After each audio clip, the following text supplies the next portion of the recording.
Vamos a dar inicio a esta primera clase vía virtual eh, a raíz de esta cuarentena que estamos viviendo por la pandemia.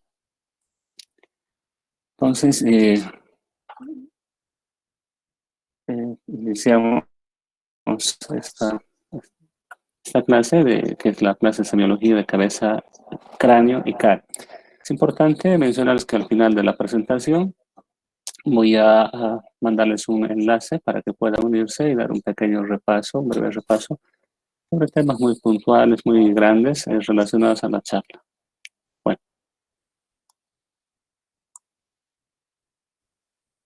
entonces el propósito de esta charla es que cada uno de ustedes desarrolle destrezas semiológicas en la realización del examen físico de cabeza, cráneo y cara, siempre con esa responsabilidad y respeto que tenemos que tener por la dignidad de la persona. Eso se refiere a que debemos hacer las cosas, ¿no?, siempre sabiendo lo que estamos haciendo, ¿no?, para dar una respuesta a este paciente que va en busca de eso y que quiere una solución a su problema. Vamos a tener los siguientes objetivos de aprendizaje. Uno es una introducción. Vamos a entrar luego a la semiología de la cabeza y el cuello, al cráneo y la cara. Y finalmente vamos a concluir con una síntesis y un breve repaso.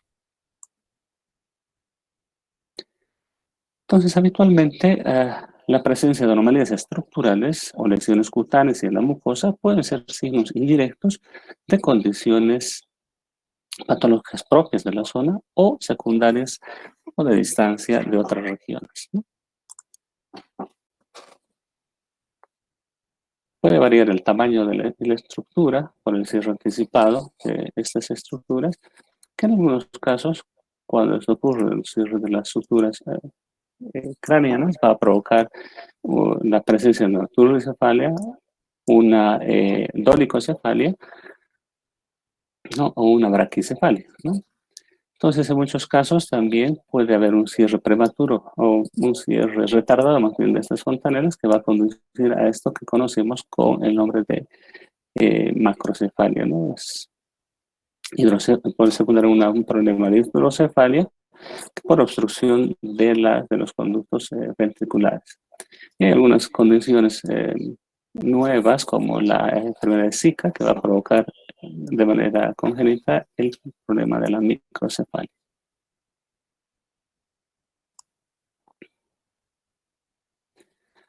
Vamos a proceder siempre a palpar la cabeza, la cabeza y el cráneo, y vamos a ver buscando la presencia de asimetrías, de depresiones, de abovedamientos, úlceras, lipomas, etc. A nivel del pelo, veremos la cantidad y distribución, el color, la textura, la alteración a nivel de esta, como la presencia de alopecias, ¿no? Como ocurre en el hipotiroidismo, por ejemplo, que hay ausencia, como vamos a ver un rato, ausencia de la cola de las cejas, ¿no?, la presencia de un quelo quebradizo, grueso, grasoso, etc. En algunos casos podremos auscultar algunas zonas cuando sospechemos de un proceso de malformaciones arteriovenosas. En lo que les decía, a nivel del cuero cabelludo podemos encontrar estas modulaciones que pueden corresponder a abscesos foliculares o algunas otras lesiones tumorales, francamente. Por otra parte, también vamos a poder observar esto en algunos pacientes, ¿no?, que es la alopecia areata. Son zonas circunscritas de falta de pelo, donde vemos que es un borde muy delimitado, con ausencia total de pelo en esta zona. En la cara, que vamos a buscar habitualmente, que vamos a interrogar, es sobre la presencia o ausencia, perdón, de estas zonas, como podemos observar en esta imagen, ¿no?, de las líneas habitualmente que existen, o las arrugas, ¿no?, van a desaparecer. Y esto puede presentarse, por ejemplo, en un problema de una parálisis de Bell o parálisis facial. Una facies inexpresiva en estos pacientes que cursan un proceso depresivo. A nivel de las cejas, podemos ver la ausencia total de las mismas, como vamos a ver en un rato, también la ausencia de pestañas, como ocurre en algunos casos donde el paciente es sometido a radioterapia, ¿no? O quimioterapia. Y en otros pacientes, como decíamos, va a haber la ausencia de la cola de las cejas, como ocurre en los casos de hipotiroidismo. Existen algunos trastornos que pueden ser eh, congénitos o propios de alguna zona, que es este pliegue de picanto, ¿no? Como ocurre en los pacientes con mongolismo. Y una condición bien importante cuando estamos en una emergencia, en una sala de terapia intensiva, lo que vamos a poder observar en muchos pacientes que vienen por un accidente en moto o automovilístico o en un accidente de tránsito, una caída con golpe o trauma en la cabeza, esto que se denomina los ojos en panda o en mapache, como son refleja indirectamente la fractura de la base del cráneo, ¿no? Que esto es importante reconocer junto con otros signos que vamos a ver posteriormente. Después vamos a ver a nivel ya un poco más hacia el ojo, ¿no? A nivel de las pestañas, del párpado, ¿no? Que ocurre con alguna frecuencia que las pestañas crecen hacia adentro en vez de crecer hacia afuera, como ocurre en este caso, que se llama triquiasis, y que va a condicionar la erosión o ulceración de la mucosa corneal. En algunos otros casos, esta condición ocurre, pero de manera, al igual que en la siguiente condición, por un secundario, un proceso cicatrizal al propio envejecimiento o un problema de parálisis facial o afectación neurológica. Entonces, en este mismo caso, como en el anterior, las pestañas van a ir dañando la esclerótica, ¿no? O la misma córnea si se acerca. Entonces va a ser un problema molestoso para el paciente. Y esta otra condición que es contraria a la previa, al entropio, que es el entropio, que es como la caída del párpado inferior, que va a ocurrir por las mismas condiciones, ¿no? Y en este caso va a haber epífora, ¿no? Esta epífora no va a ser contenida y por lo tanto la modificación de la conjuntiva escleral va a ser nula o escasa, llevando a provocar una queratitis, ¿no? Por un problema de sequedad. Estos pacientes tienen este problema del ojo seco permanentemente. Y lo que les decía hace un momento, esto que es la madorosis, que es la ausencia de las pestañas y las cejas, ¿no? Y las cejas en estos pacientes habitualmente por la agresión de quemaduras, como ocurre en una radioterapia, perdón, la presencia de algunas enfermedades como el lupus, la psoriasis, ¿no? Y en otros casos. La tosis es un problema, ¿no? Que va a provocar la caída del párpado. Este párpado puede ser un problema congénito o adquirido, ¿no? Cuando hay una parálisis del tercer par, puede provocar esta tos pansora que va a provocar algún tipo de eh, trastorno de la visión de estos pacientes.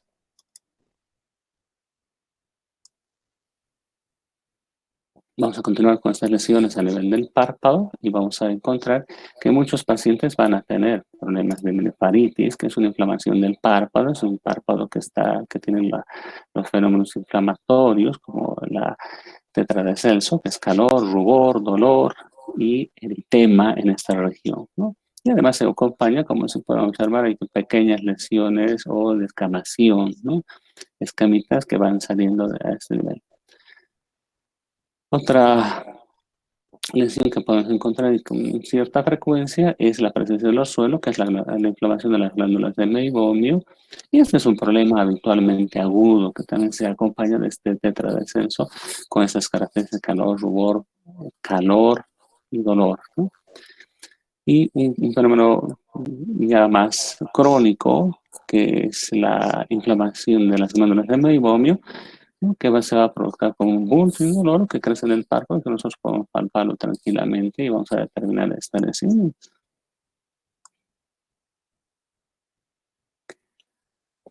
Ya a nivel del conducto lacrimal podemos ver este problema que es la dacrocistitis, que cuando está causado por un problema viral, ¿no? va a estar asociado a una queratitis, es una inflamación de la córnea y que puede comprometer la visión de los pacientes en el futuro si no se hace un tratamiento. Afortunadamente existen tratamientos que podemos emplear.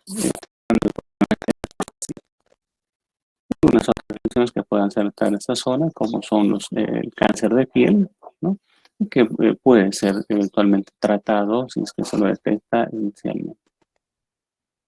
En algunos pacientes vamos a ver que existe un edema bipalpebral, bilateral, como en la enfermedad renal crónica o el síndrome nefrótico, que los pacientes amanecen con una fase edematosa, ¿no? Con edema bipalpebral bilateral que se va resolviendo durante el curso del día, en el caso del síndrome nefrótico.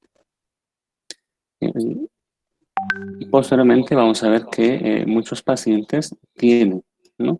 Que es el síndrome de Romaña, ¿no? Que es un complejo oftalmoganglionar secundario a la picadura de la bichuca que nos va a transmitir, en caso de estar infectada, el Trypanosoma cruzi, que posteriormente va a desencadenar en el tiempo la enfermedad de Chagas. Este va a ser el primer antecedente que se hace a muchos pacientes que nos van a revelar a la anamnesis cuando años después estén consultando por algún problema cardíaco o alguna complicación gastroenterológica secundaria a esta infección. Decíamos que en algunos problemas, como en el hipotiroidismo, ¿no? Va a presentarse todo este contexto, ¿no? De signos y síntomas que vamos a poder interrogar u observar en los pacientes, como la presencia de sus cabellos resecos, gruesos, la ausencia de la cola de las cejas, como había dicho hace un momento, este edema periorbitario y esta fase inexpresiva, ¿no? Con acúmulo de este material fibrinoide en esta zona, o mucinoide, perdón, en estas zonas. Un poco ya entrando más hacia el ojo, en la conjuntiva palpebral, vamos a poder observar algunas alteraciones que nos van a dar indicios de algún problema más sistémico, como es la palidez, que nos va a hablar de un problema de anemia. Este otro coloración, esta imagen, ¿no? Esta imagen nos muestra una coloración amarillento, un tinte amarillento, que va a ser mucho más evidente a nivel de la conjuntiva, ¿no? Y que nos va a hablar de algún problema hepático obstructivo o algún problema hemolítico a nivel sanguíneo por elevación de las bilirrubinas. Y hablando de algunos procesos infecciosos, vamos a ver esto que es un problema de conjuntivitis bacteriana. Como ustedes pueden observar, existe, ¿no? Todo un componente de infiltración purulenta y eyección conjuntival, ¿no? Que nos va a llevar a una sospecha diagnóstica de una conjuntivitis. Es importante notar que esta inyección conjuntival solamente va a afectar las regiones laterales y va a respetar prácticamente el borde esclerocorneal. ¿Ya? Ese es un dato importantísimo y no va a afectar mayormente al tamaño de las pupilas, como vamos a ver en un rato. Lo mismo en esta otra alteración, que es la hemorragia subconjuntival, que ocurre generalmente en pacientes que que tienen más bien algún problema de hipertensión no controlada o que suspenden muchos días sus dosis, de repente por un aumento, una elevación de la presión, va a provocar esta subida de la presión y ruptura de algunos vasos muy pequeñitos en esta zona. O algún paciente que ha tenido problemas de estreñimiento y que por un esfuerzo es importante, o los fisiculturistas que hacen esfuerzos importantes, que no están preparados para esto, van a presentar estas zonas de hemorragia subconjuntival que tampoco, como ven, respeta el surco o el borde esclerocorneal y no afecta prácticamente otras estructuras. Esto habitualmente va a resolverse en unos días con unas lágrimas artificiales, eventualmente, o algún tratamiento que el especialista vea por conveniente. Vamos a ver también que esta otra alteración, ¿no? Que es el glaucoma agudo, ¿no? Quiero que preste un poco más de atención en esto, que es la inyección conjuntival. Justamente ya no respeta el borde esclerocorneal y por lo tanto este paciente está cursando con un proceso mucho más grave, porque además existe una dilatación de la pupila que se llama midriasis, lo que ya nos habla de un problema mucho más serio. El paciente obviamente va a acompañar a su sintomatología, mucho dolor, mucha cefalea, que avanza y avanza. Habitualmente muchos de sus pacientes ya van a tener un antecedente o el diagnóstico del glaucoma, ¿no? Que en este caso se ha agudizado y que necesita un tratamiento urgente por el especialista, en este caso por el oculista. Otra condición también seria va a ser la iridociclitis. Nuevamente vemos cómo la inyección pericorneal, la inyección conjuntival pericorneal va a ser muy marcada en los pacientes, con compromiso también pupilar que provoca más bien a la inversa un cierre o miosis. Estas son condiciones de urgencia que deben ser tratados por el médico oculista y que pueden comprometer la vista de los pacientes. Hay otras condiciones menos graves, ¿no?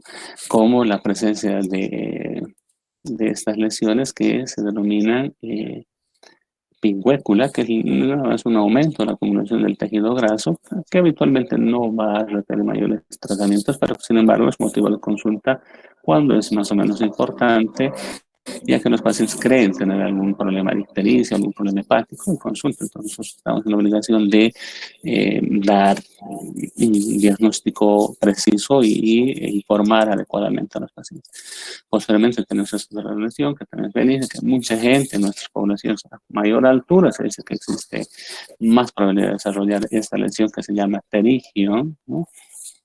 Y que esta sí en algún momento va a requerir algún procedimiento quirúrgico de remoción, porque como si vemos, en toda esta zona está prácticamente invadiendo la región corneal. Por lo tanto, va a obstaculizar nuestra visión si es que somos nosotros pacientes, ¿no? Pero en este caso el paciente va a consultar porque al tener una visión lateral, ve algo que le obstruye, ¿no? Entonces, y ese algo se llama perigio, que tiene una base externa y un vértice interno.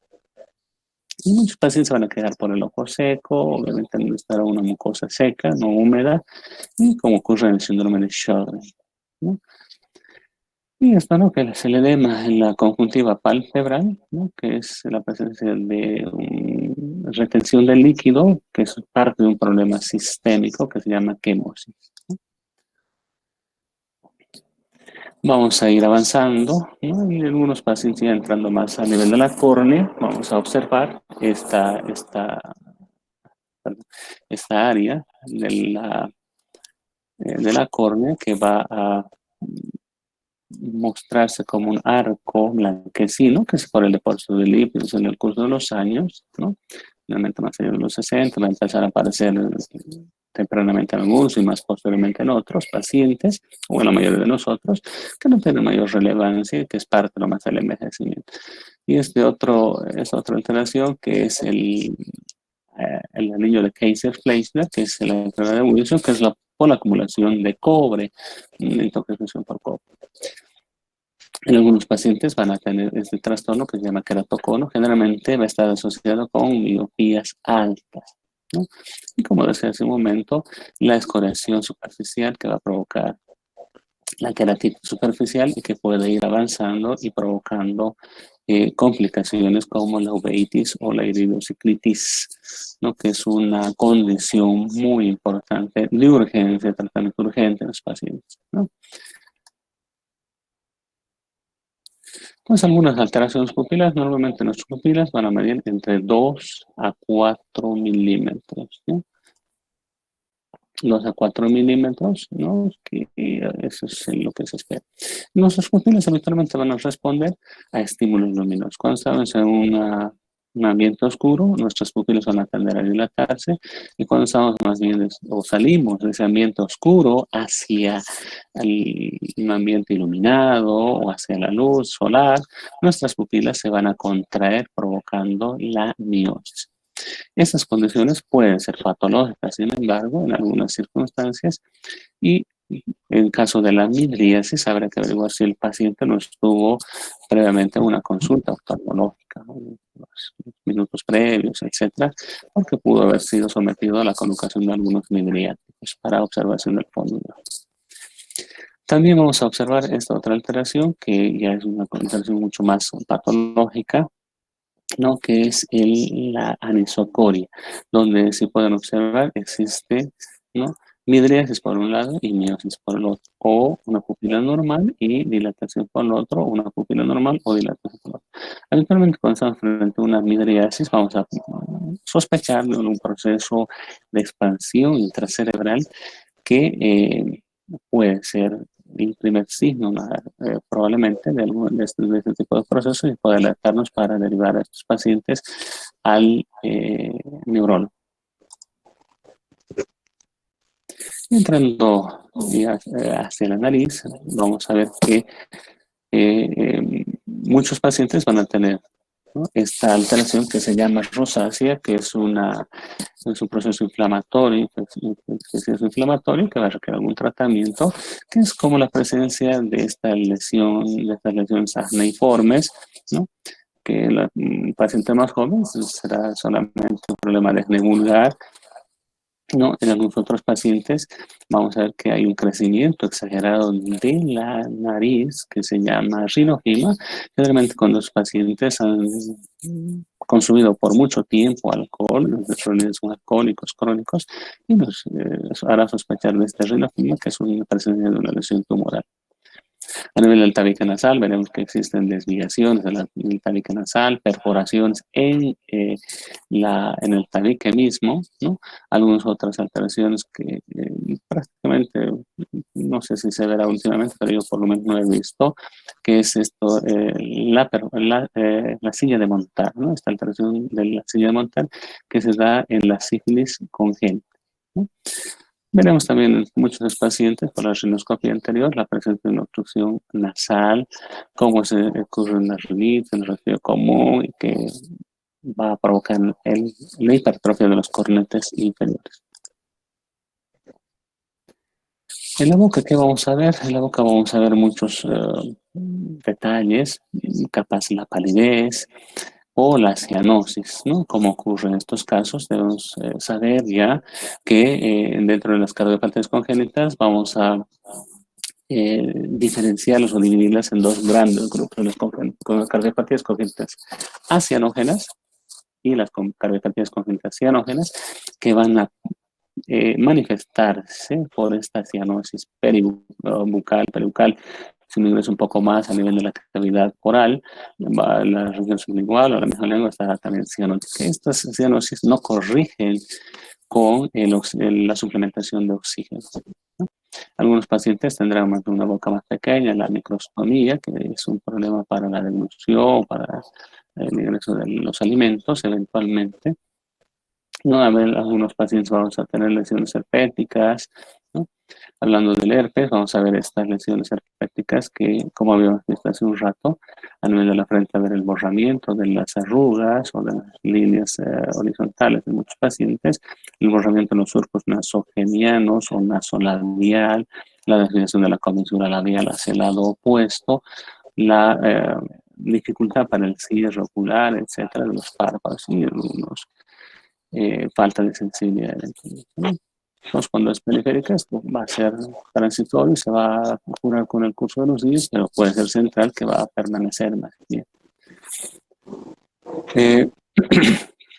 Vamos a ingresar un poquito más hacia adentro y vamos a observar que existen estas lesiones que son a nivel de la mucosa yugal, las manchas de Koplik, a propósito de estos casos que se han presentado en Santa Cruz, ¿no? Que probablemente por una reactivación del virus del sarampión, ¿no? Y que es es una lesión inicial más bien que nos va a orientar hacia el probable desarrollo del sarampión. Entonces tenemos que estar atentos a estas. Otras lesiones que podemos ver a nivel de las encías, vamos a ver que es el reverte de Burton, que es por intoxicación por plomo. Entrando un poco más siempre en la cavidad oral, ¿no? Vemos en toda esta zona de la cavidad de la mucosa yugal, la lengua y el paladar duro, ¿no? O el paladar blando, la presencia de lesiones blanquecinas, que corresponden a y problemas micóticos, ¿no? Como el muget oral. ¿no? Que en algunos casos, cuando son lesiones localizadas y que no se desprenden, que son induradas más bien, podemos hablar de leucoplasias, que son procesos preneoplásicos, ¿no?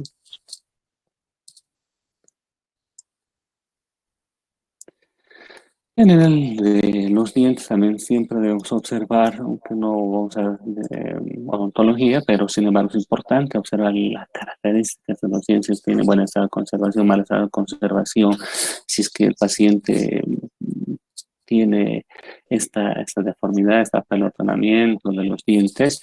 Entonces nos tocará observar esta alteración, que es el paladar ojival, que es secundario a los respiradores bucales, ¿no? Por obstrucción de las fosas nasales, por problemas de rinitis alérgica, por hipertrofia de cornetes, por problemas alérgicos que van a condicionar esta malformación o deformidad de la cavidad oral a nivel del paladar duro, perdón. También podemos ver en esta zona algunas lesiones de experiencia, pero cuando el nivel de las bilirrubinas es demasiado alto, ¿no? También las lesiones petequiales, la presencia de lesiones petequiales como endocarditis bacteriana aguda infecciosa, ¿no? Entrando un poquito más más adentro en la cavidad oral, vamos a ver a nivel de las fauces, estas lesiones que están relacionadas con procesos infecciosos como las faringoamigdalitis puntáceas, las nervices, la mononucleosis infecciosa. Bueno, en algunos pacientes vamos a ver que estas son como pseudomembranas que nos van a permitir el diagnóstico temprano de este problema que se llama difteria, ¿no? La difteria, ¿no? Que es una condición infecto-contagiosa importante y que nosotros debemos estar atentos, ya que deberemos vacunarnos si es que no estamos vacunados, ¿no? Hablamos un poquito de esta otra alteración que puede existir en el crecimiento de la lengua, que se llama macroglosia, y nos hará sospechar de problemas de cretinismo, de síndrome de Down, de bromelicalia o de amiloidosis. Algunos pacientes van a tener estas lesiones, como les decía, la leucoplasia, que es esa lesión blanquecina, ¿no? Localizada y indurada, que nosotros al palpar determinaremos eso, que son lesiones premalignas. Esta que es la lengua geográfica y esta que es la lengua escrotal, ¿no? Esto, ¿no? Esta que es la lengua escrotal y esta que es la lengua geográfica, son condiciones benignas habitualmente, pero sin embargo nosotros tenemos una respuesta a los pacientes, indicarle que esto se debe quizás a una pérdida del crecimiento, en realidad nosotros tenemos que ser una pérdida del crecimiento papilar, ¿no? Y que están relacionadas con el consumo de sustancias son muy picantes, muy condimentadas, muy calientes habitualmente y con frecuencia, ¿no? No es que una vez come uno y ya le va a aparecer. Eventualmente puede ocurrir, pero no es lo no. Que carecen, como decía, de sentido patológico. Algunas otras alteraciones igual, ya con significado patológico, va a ser esta que es la lengua lisa, brillante de papilada, que es generalmente por una hipovitaminosis B y que tiene además una sensación urente en los pacientes. Es que efectivamente vamos a ver en gran parte de los pacientes que es esta lengua saburral, ¿no? Que se da por la presencia de fiebre, ¿no? La presencia de una deshidratación o reflujo gastroesofágico, que es tan frecuente en nuestro medio, generalmente por un mal hábito dietético de consumir muchos alimentos chatarra, ¿no? Cierto, grasosos, etcétera, que va a provocar problemas gástricos y reflujo en muchos de nosotros eventualmente. También vamos a ver esta, que es la lengua negra, vellosa, ¿no? Que es la hipertrofia papilar de los dos tercios anteriores del dorso lingual y que se impregnan con las porfirinas liberadas por las bacterias, generalmente secundario a un tratamiento prolongado antibiótico o por la ingesta eh, cuando hay un diagnóstico de gastritis por helicobacter pylori, un tratamiento de erradicación, el uso del bismuto coloidal, o en los jugadores va a ser por una mala higiene bucal, ¿no? Entonces, obviamente, eso va a ir desapareciendo una vez que se trate la causa. En el de los oídos vamos a entrar, vamos a ver que hay 6 características. ¿Dónde están implantados los oídos? ¿No? Si esta implantación es demasiado baja, entonces determinaremos o presumiremos que este paciente tiene un síndrome de Down o una enfermedad de Down, un síndrome de Turner, ¿no? Normalmente para esto vamos a eh, trazar imaginariamente una línea que vaya desde el ángulo de los ojos hasta el ángulo externo de los ojos hacia la región occipital y otra línea que vaya desde el mismo ángulo hacia la región mastoidea. Y veremos que el oído debe ingresar o debe estar en esta área, quizás sobresalir ligeramente por el borde superior o estar dentro.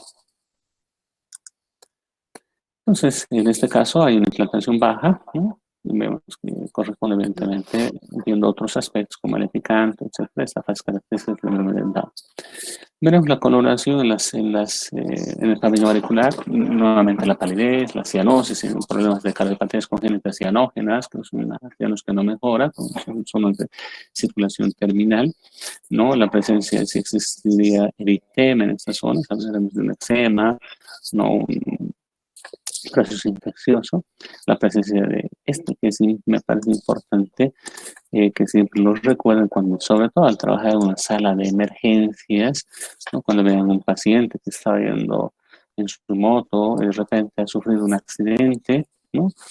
Y está yendo sin casco, entonces el paciente va a presentar eventualmente, vamos a poder observar esta lesión, ¿no? Que es una lesión equimótica, que es el síndrome del ciclo de Buckley, que nos va a informar sobre la ocurrencia de una fractura de la base del cráneo, ¿no? Esto además, sin embargo, se va a asociar a la salida por el conducto auditivo externo del líquido claro, líquido cristal roca o con sangre, eh, ¿no? Que nos va a hacer confirmar un poco más nuestra sospecha diagnóstica y que la tomografía seguramente nos va a confirmar eso. Ya eso lo solicitará el médico tratante o el médico neurólogo o el especialista que esté viendo a este paciente. El otro detalle que tenemos que ver es el aspecto de la piel.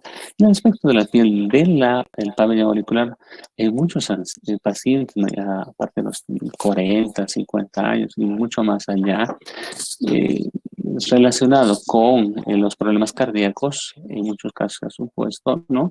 En muchos estudios, la presencia de este que se llama el surco coronario, ¿no? Que nos puede sospechar de los pacientes. También vamos a observar que muchos pacientes tienen nódulos, ¿no? Por una falta de tratamiento del ácido úrico, ¿no? Los problemas metabólicos que va a hacer que vayan depositando en algunas zonas, particularmente ahora hablando del pabellón auricular, de estas nodulaciones que pueden también, habrá que descartar las lesiones neoplásicas cuando además se acompañan de lesiones ulceradas, ¿no?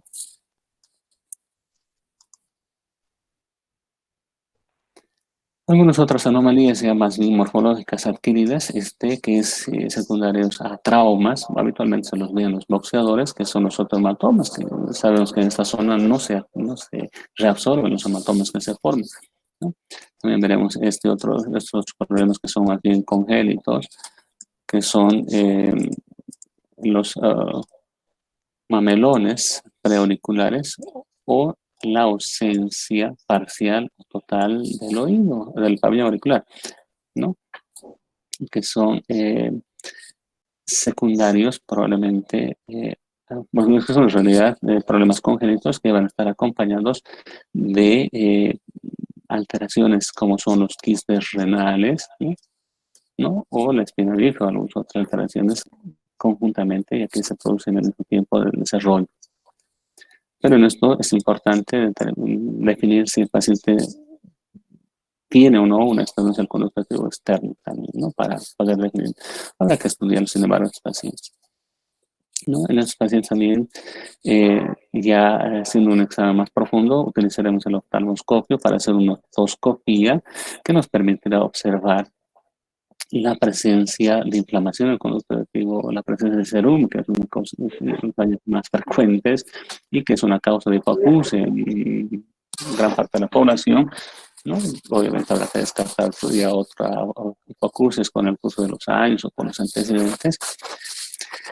Y la presencia de lesiones a nivel de los huesos como los osteomas, ¿no? Cuando observamos con el otoscopio, tenemos que ver como 7 estructuras. Uno es la pars tensa, veremos el ombligo, el cono luminoso. Esto es bien importante, el cono luminoso, observarlo siempre porque su desaparición, ¿no?, va a hacer que sospecharnos que el paciente está cursando con una otitis media aguda, probablemente está a punto de supurarse, ¿no? El mango, el martillo, el yunque, la pos del martillo también veremos, la pars flácida, perdón, ¿no? Y veremos finalmente, periféricamente, que es el anillo de inserción fibroso de la membrana timpánica, ¿no?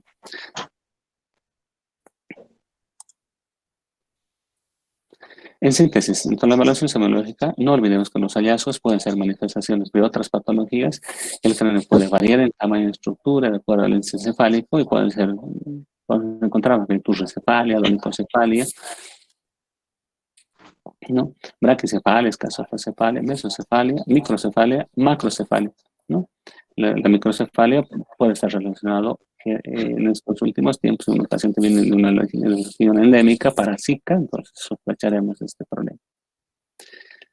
En la cara nos guiará tanto a las patologías, nos guiará tanto a patologías primarias como la acné y la rosácea, secundarias como el hipotiroidismo, la dislipidemia, ¿no?, la artritis reumatoide, las enfermedades renales, ¿no?, el síndrome nefrótico, problemas cardíacos como la insuficiencia cardíaca congestiva, ¿no?, o la estenosis mitral eventualmente. La keratitis herpética es una complicación seria, perdón, que puede comprometer la visión. Finalmente, la presencia de un ojo rojo es importante determinar si está localizada esta inyección conjuntiva pericorneal. Entonces sospecharemos de iridociclitis o glaucoma agudo, ¿ya? La lengua puede ser asiento de diferentes cuadros patológicos paraneoplásicos como la leucoplasia, la candidiasis oral, el herpes, ¿no? La macroglosia nos va a orientar hacia la presencia probablemente de un síndrome de Down, de acromegalia, de amiloidosis. En la otoscopía, que vamos a determinar la presencia de procesos inflamatorios del cerumen, de osteoma, las perforaciones de la membrana del tímpano con salida del material purulento en procesos, por ejemplo, faringoamigdalinos que no han sido tratados oportunamente, pero los pacientes de repente van a, como complicación de la obstrucción de la trompa de Eustaquio, nos van a dar este problema. Y reconocemos a la otoscopía, esto es importante, el cono luminoso, ¿no?, esa formación triangular, ¿no?, que tiene que ser siempre luminoso, brillante, y cuando son pacíficas sospechamos de un proceso infeccioso como una otitis media aguda, la presencia del ombligo, el mango, la apófisis corta del martillo, la pars flácida, la pars tensa, el yunque, el ligamento y el ligamento de inserción del.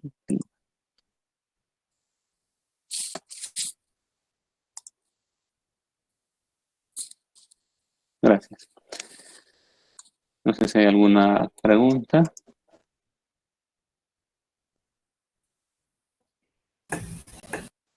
Pueden hacerlo por medio del chat.